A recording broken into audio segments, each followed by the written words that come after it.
इस सारी सूरत हाल में हम ये देख रहे हैं कि हमने बारहा ये बात की कि पाकिस्तान के खिलाफ अफगान सरजमीन इस्तेमाल होती है, इस पर अफगान हुकाम को कोई ना कोई एक्शन लेना चाहिए, इस पर तवज्जो देनी चाहिए, सिलसिले को रुकना चाहिए। लेकिन बड़ी अफसोस की बात है कि इस तरह का हमला होता है और ताने बाने अफगानिस्तान से मिलते हैं। इस वक्त पाकिस्तान और अफगानिस्तान के मामलात बड़े ख़राब हैं। पाकिस्तान की हुकूमत ने, पाकिस्तान के जो इंटीरियर मिनिस्टर हैं और जो पाकिस्तान की नेशनल काउंटर टेररिज्म अथॉरिटी है, उसके चीफ ने सीधा सीधा अफगानिस्तान को कहा है कि उन लोगों को हमारे हवाले करें। जैसे ये जो गाड़ी जिस इस्तेमाल हुई अफ़गानिस्तान में ख़रीदी गई, अफ़गानिस्तान से वो कैसे पाकिस्तान पहुंची और कौन कौन जो डिफरेंट स्टेजेस के ऊपर लोग उसमें मुलव्विस थे। किस्म का दबाव है और आने वाले दिनों में पूरे मुल्क में एक बड़ी अवामी मुहिम चलाई जाने की बातें शुरू हो चुकी हैं। तो क्या ये मुल्कगीर अवामी मुहिम कामयाब होगी? सुबह KPK को खुदा खास्ता पाकिस्तान से तोड़ने की साजिश शुरू हो।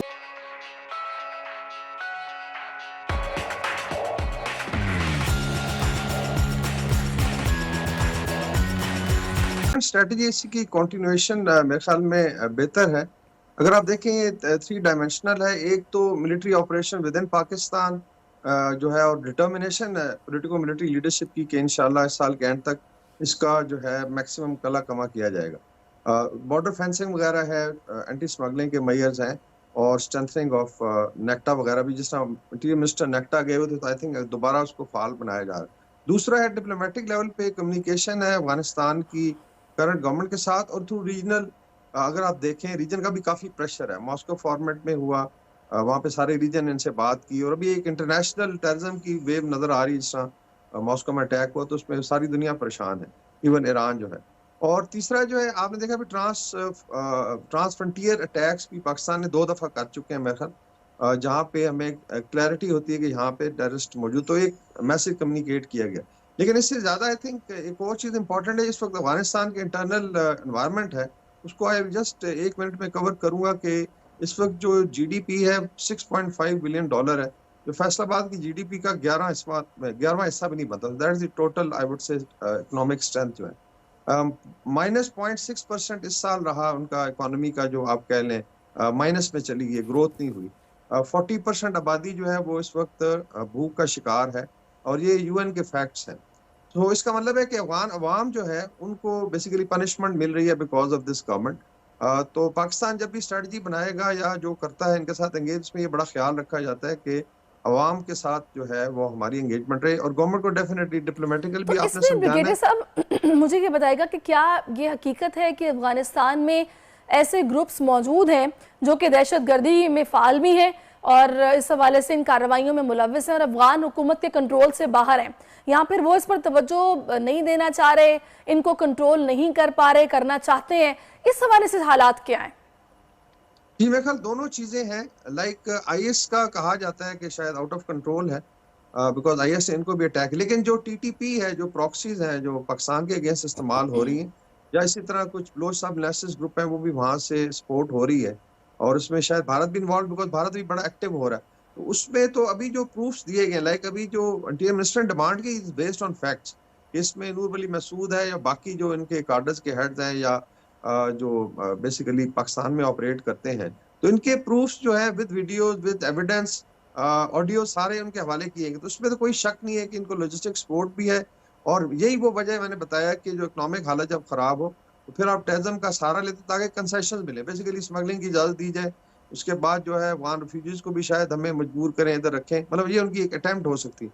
और फिर जो अर्स्टवाइल फाटा था वहाँ पे एक स्पेस क्रिएट की जाए जहाँ पे जो मर्जी करें। So I think that is their objective, not realising कि अफगानिस्तान की जितनी मदद पाकिस्तान ने की है terms of material, human, diplomatic, इनकी पहली इन्वेस्टमेंट कॉन्फ्रेंस जहाँ पे इस्लामाबाद में। तो इसमें आपको क्या लगता है ब्रिगेडियर साहब, कहीं दुश्मन ने इस चीज़ का फ़ायदा तो नहीं उठाया? ज़ाहिर है हमारी इकोनॉमिक सिचुएशन ऐसी थी कि यहाँ पर जो पनागुज़ीन थे या अफगानी थे उनकी मुंतकरी हमारे लिए इस वक्त की अहम ज़रूरत थी, तो हमने जो उनको वहाँ भेजा है सेंटिमेंट से खेलने की कोशिश की गई हो अफगानियों के और उनको उकसाया गया हो कि भाई आप ये बिल्कुल आपके दुश्मन हैं, इन्होंने आपके साथ ज्यादती की है, तो लिहाजा आप इस तरह की कार्रवाइयां जो कर रहे हैं वो बिल्कुल जायज तरीके से होंगी। इस पर आपकी क्या राय है? ये आई थिंक बड़ा कंसल्टेड डिसीजन था, सोच समझ के किएगा। और इसके अंदर थोड़ा डिफरेंशिएट करना चाहिए कि 50 लाख अफगान जो है पाकिस्तान की सरजमीन पे रहे हैं पिछले 40 साल में, जो एक रिकॉर्ड है। 50 लाख का मतलब यूरोप के कई मुल्कों से उनकी आबादी शायद ज्यादा है। इसके अंदर कुछ लीगल भी हैं, I would say almost 3 million जो यहाँ ऑलमोस्ट अभी सेटल हो चुके हैं और उनके पास डॉक्यूमेंट्स है। बाकी 2-3 वेव्स हुई अभी, इसमें फॉरेन ऑक्यूपेशन अफगानिस्तान में रही है, इसमें मैं नहीं जाऊंगा कि एक्सटर्नल फैक्टर कितना ज्यादा डिस्टेबलाइज किया है। 20 साल अमेरिका यहाँ पे रहा है, 8 साल रशिया रहा है, सावधान एक इंस्टेबिलिटी है वहां पे, तो उसका फायदा फिर उठाया था। लेकिन जो वापस भेजा, आई think that is based on, Iran ने अभी किया, इस पे कोई आवाज नहीं उठाता अफगानिस्तान में। 10 lakh, I think 11 lakh repatriate किए पिछले साल।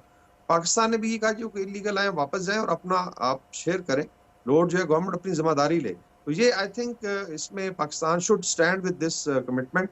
और बाकी जिन पास वीजा है, अगर वो अभी 3 लाख अफगान हर महीने आता है पाकिस्तान में काम करने या हेल्थ के लिए, एजुकेशन के लिए, खवातीन आती हैं इलाज के लिए। तो चाइनीज को पाकिस्तान में टारगेट कर रहे हैं, ये एक बहुत बड़ी डेवलपमेंट है।